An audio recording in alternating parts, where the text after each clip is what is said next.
For the ducting, I'm going for 125mm or 5-inch spiral tube, metal tube. Tube's not too badly priced, but the fittings are a bit expensive. And I've got these, metal strapping that's attached to the ceiling plaster with toggle bolts that I can wrap around the tube and then get stuck. I need to take that block off. Then I can wrap it around the tube and temporarily put a bolt just through the two pieces of the, or the one piece, two holes of the strapping. And then I can come back and secure it with a screw through the strapping into the pipe itself. But for now, that's nice and secure. It's not going to go anywhere while I'm not using machines. I can clip it all together and then go into a bit more detail.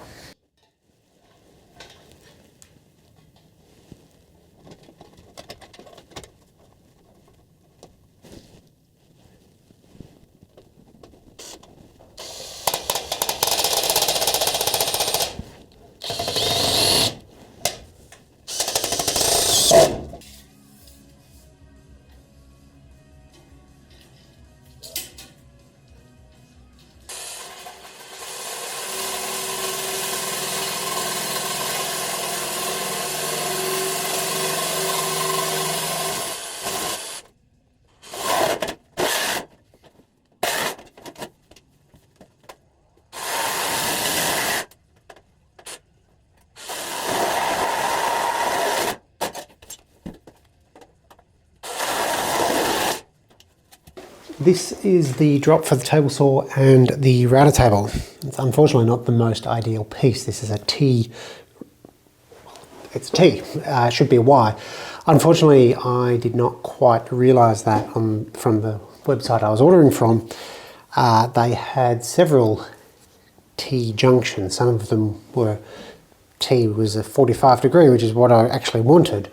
But they all had the same product code, and I didn't realise that. So unfortunately, I got the T. It's not ideal. I should have specified what I was ordering. Living to learn. It will work just fine, just not the most ideal situation. But again, it will work. So I can just screw and tape this up.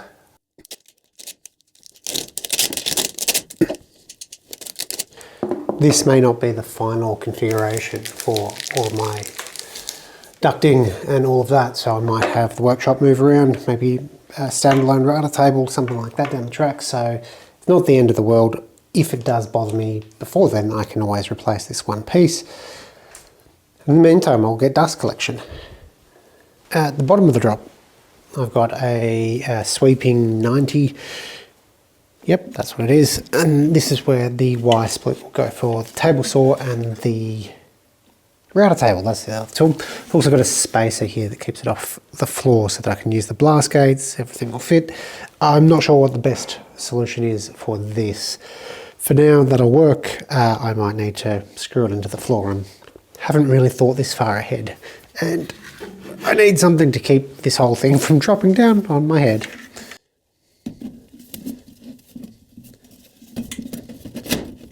So again, I can screw and tape that together. Then I'll need some reducers down to flex hose. This is not the ideal situation for these machine configurations, but I don't know what is. Perhaps if I had this back a little bit further, I'd have a little bit more room to route everything. But again, it is what it is. I will make this future Paul's problem. If you haven't seen this type of blast gate before, they're fine.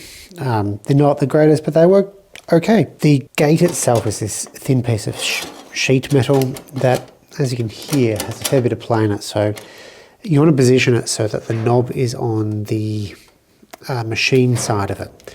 That knob will force it up against the gate itself and keep everything in place. But when it's closed, that should also help with suction. So the suction should pull it closed rather than sort of pushing it open with that knob. That's also what you use to keep it in position, because if you don't, it will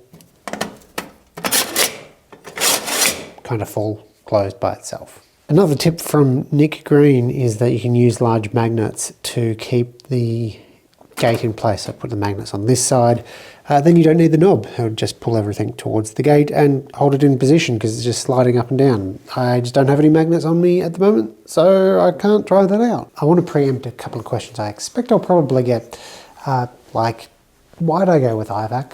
Do I like it, and what's involved in the whole process? So first question, do I like it? Yeah, I've been using this for a couple of months now, and the remote is decent. It's hard to lose being so bright. I have a lot of remotes. I've got one to start the camera, one to start the dust collector, another one that is a remote power point for my shop vac. Love all of those remotes, use all of them, particularly with doing video work.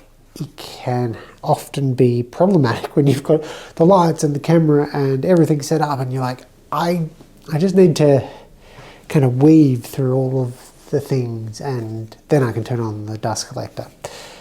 So this is genuinely saving me a lot of time because I don't have to worry about having access to the dust collector through everything else I've got in the shop. So why not use one of these remote power points? But this is a 3 horsepower dust collector, so we're really pushing what these can handle before they burn out. I've heard people have 2 horsepower dust collectors cause these to burn out. I did use these in the past and they worked pretty successfully, but a more powerful unit didn't really want to take the risk, and that's the reason for why I didn't use one of them. Why didn't I just buy a contactor and wire it up and then get something that with a remote? I might have been able to save a couple of bucks, but the time to do all of that and research all that. Electronics and electrical work is not my forte, so this was time cheaper to get it done. As for what's involved, pretty much all machines in Australia will have an NVR switch, no volt release. So when the power goes out and the machine was on, it won't start back up until you turn it off again and then back on, which is a safety feature that, again, all machines have. So in the case of the dust collector, I needed to get rid of that so that I could wire, so I could get the IVAC wired. I got a Sparky, an electrician, to wire this out, and then that meant I could just plug it in. It was good to go. That's all that was involved. The electrician was already doing all the power in here, so that wasn't a big deal. It was 10 seconds for him to do, and he knows what he's doing to do it safely.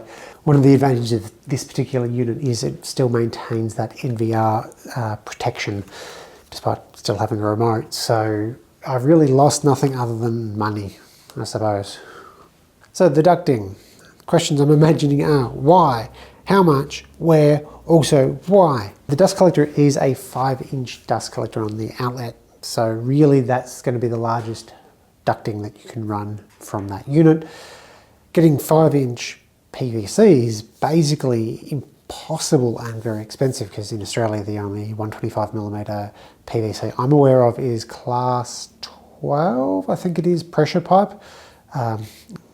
pressure rated pipe. It is horribly expensive and very few stores actually carry it, so getting it was going to be very expensive. I priced out the same ducting in that PVC and it was going to be more expensive than going for metal. The metal looks nice, I think. Doesn't really matter, but that's a nice benefit. So this is all 5-inch PVC.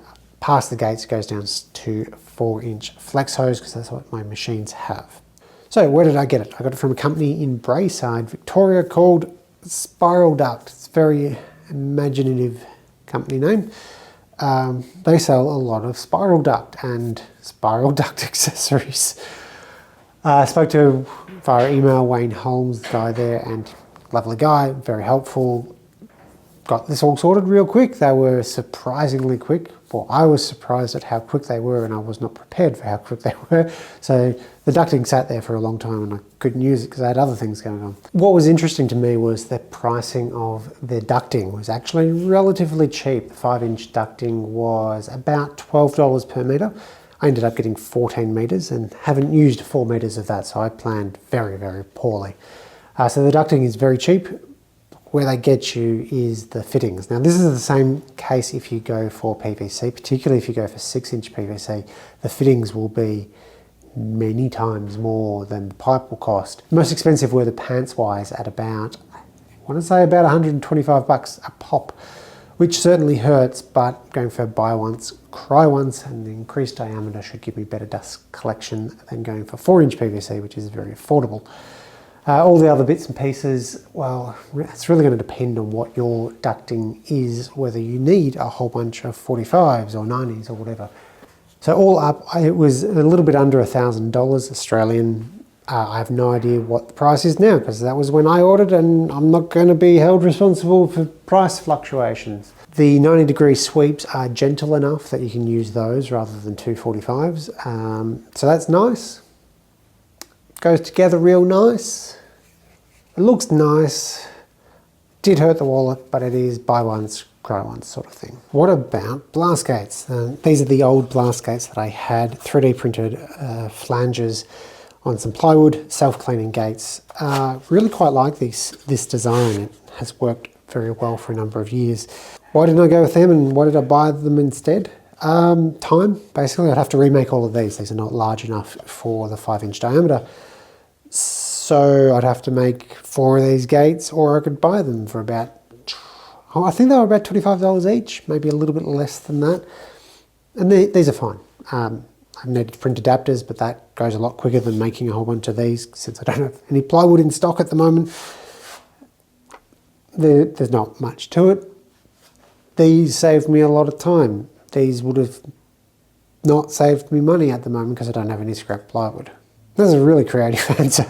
I noticed that I don't have a air filter, air cleaner on the ceiling at the moment. I do have one, I just haven't installed it yet because there's something funky going on in the ceiling here, and I keep getting weird results from the stud detector. So I don't actually know where I can safely mount it without it falling down, but I'll be adding one of those. I don't have a Dylos air monitor, but I do have one of these funky things from IKEA.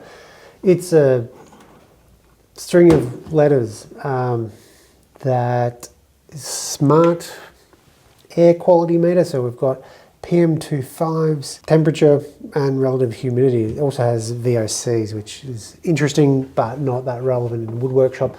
And I can use this with some home automation to automatically turn on the said air filter when I actually get it going. But that might be a different episode about how to smartify your workshop.